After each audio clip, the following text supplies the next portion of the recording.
اے محمد صلی اللہ علیہ وآلہ وسلم، سورج کے ڈھلنے سے رات کے اندھیرے تک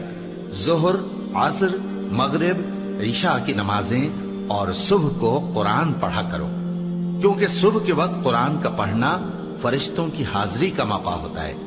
اور بعض حصہ شب میں بیدار ہوا کرو اور تہجد کی نماز پڑھا کرو، یہ شب خیزی تمہارے لیے ایک اضافی عمل ہے۔ امید ہے کہ اللہ تم کو مقام محمود پر فائز فرمائے۔ اور کہو کہ اے پروردگار، مجھے مدینے میں اچھی طرح داخل کیجو اور مکے سے اچھی طرح نکالیو،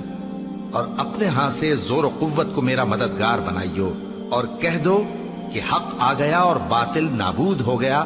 بے شک باطل نابود ہونے والا ہے۔ اور ہم قرآن میں وہ چیز نازل کرتے ہیں جو مومنوں کے لیے شفا اور رحمت ہے، اور ظالموں کے حق میں تو اس سے نقصان ہی بڑھتا ہے۔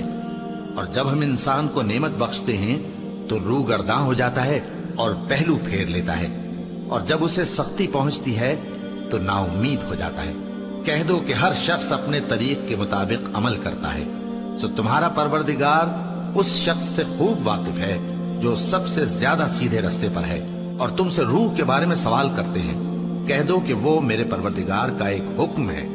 اور تم لوگوں کو بہت ہی کم علم دیا گیا ہے۔ اور اگر ہم چاہیں تو جو کتاب ہم تمہاری طرف بھیجتے ہیں اسے دلوں سے محو کر دیں، پھر تم اس کے لیے ہمارے مقابلے میں کسی کو مددگار نہ پاؤ، مگر اس کا قائم رہنا تمہارے پروردگار کی رحمت ہے، کچھ شک نہیں کہ تم پر اس کا بڑا فضل ہے۔ کہہ دو کہ اگر انسان اور جن اس بات پر مجتمع ہوں کہ اس قرآن جیسا بنا لائیں تو اس جیسا نہ لا سکیں گے، اگرچہ وہ ایک دوسرے کے مددگار ہوں۔ اور ہم نے قرآن میں سب باتیں طرح طرح سے بیان کر دی ہیں، مگر اکثر لوگوں نے انکار کرنے کے سوا قبول نہ کیا، اور کہنے لگے کہ ہم تم پر ایمان نہیں لائیں گے جب تک کہ عجیب و غریب باتیں نہ دکھاؤ، یعنی یا تو ہمارے لیے زمین سے چشمہ جاری کر دو، یا تمہارا کھجوروں اور انگوروں کا کوئی باغ ہو اور اس کے بیچ میں نہریں بہا نکالو، یا جیسا تم کہا کرتے ہو ہم پر آسمان کے ٹکڑے گرا دو، یا اللہ اور فرشتوں کو ہمارے سامنے لے آؤ، یا تمہارا سونے کا گھر ہو، یا تم آسمان پر چڑھ جاؤ اور ہم تمہارے چڑھنے کو بھی نہیں مانیں گے جب تک کہ کوئی کتاب نہ لاؤ جسے ہم پڑھ بھی لیں۔ کہہ دو کہ میرا پروردگار پاک ہے، میں تو صرف ایک پیغام پہنچانے والا انسان ہوں۔ اور جب لوگوں کے پاس ہدایت آ گئی تو ان کو ایمان لانے سے اس کے سوا کوئی چیز مانے نہ ہوئی کہ کہنے لگے کہ کیا اللہ نے آدمی کو پیغمبر کر کے بھیجا ہے؟ کہہ دو کہ اگر زمین میں فرشتے ہوتے کہ اس میں چلتے پھرتے اور رہتے بستے تو ہم ان کے پاس کسی فرشتے کو پیغمبر بنا کر بھیجتے۔ کہہ دو کہ میرے اور تمہارے درمیان اللہ ہی گواہ کافی ہے، وہی اپنے بندوں سے خبردار ہے اور ان کو دیکھنے والا ہے۔ اور جس شخص کو اللہ ہدایت دے وہی ہدایت یاب ہے، اور جن کو گمراہ رہنے دے تو تم اللہ کے سوا ان کے رفیق نہیں پاؤ گے۔ اور ہم ان کو قیامت کے دن اوندھے منہ، اندھے، گونگے اور بہرے بنا کر اٹھائیں گے، اور ان کا ٹھکانہ دوزخ ہے۔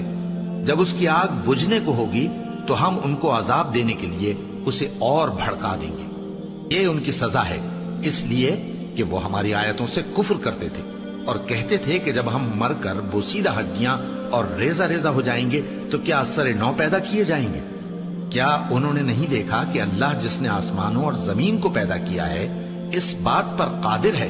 کہ ان جیسے لوگ پیدا کر دے، اور اس نے ان کے لیے ایک وقت مقرر کر دیا ہے جس میں کچھ بھی شک نہیں، تو ظالموں نے انکار کے سوا اسے قبول نہ کیا۔ کہہ دو کہ اگر میرے پروردگار کی رحمت کے خزانے تمہارے ہاتھ میں ہوتے تو تم خرچ ہو جانے کے خوف سے ان کو بند کر رکھتے، اور انسان دل کا بہت تنگ ہے۔ اور ہم نے موسیٰ کو 9 کھلی نشانیاں دیں تو بنی اسرائیل سے دریافت کر لو کہ جب وہ ان کے پاس آئے تو فرعون نے ان سے کہا کہ موسیٰ، میں خیال کرتا ہوں کہ تم پر جادو کیا گیا ہے۔ انہوں نے کہا کہ تم یہ جانتے ہو کہ آسمانوں اور زمین کے پروردگار کے سوا اس کو کسی نے نازل نہیں کیا، اور وہ بھی تم لوگوں کے سمجھانے کو۔ اور اے فرعون، میں خیال کرتا ہوں کہ تم ہلاک ہو جاؤ گے۔ اس نے چاہا کہ ان کو سرزمین مصر سے نکال دے، تو ہم نے اس کو اور جو اس کے ساتھ تھے سب کو ڈبو دیا، اور اس کے بعد بنی اسرائیل سے کہا کہ تم اس ملک میں رہو سہو،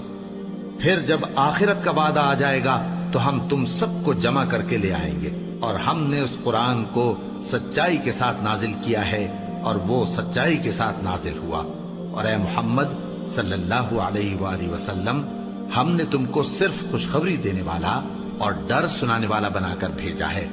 اور ہم نے قرآن کو تھوڑا تھوڑا کر کے نازل کیا ہے تاکہ تم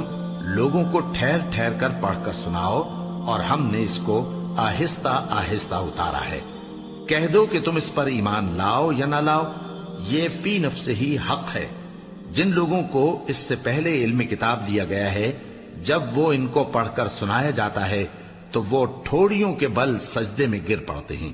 اور کہتے ہیں کہ ہمارا پروردگار پاک ہے، بے شک ہمارے پروردگار کا وعدہ پورا ہو کر رہا، اور وہ ٹھوڑیوں کے بل گر پڑتے ہیں اور روتے جاتے ہیں، اور اس سے ان کو اور زیادہ عاجزی پیدا ہوتی ہے۔ کہہ دو کہ تم معبود برحق کو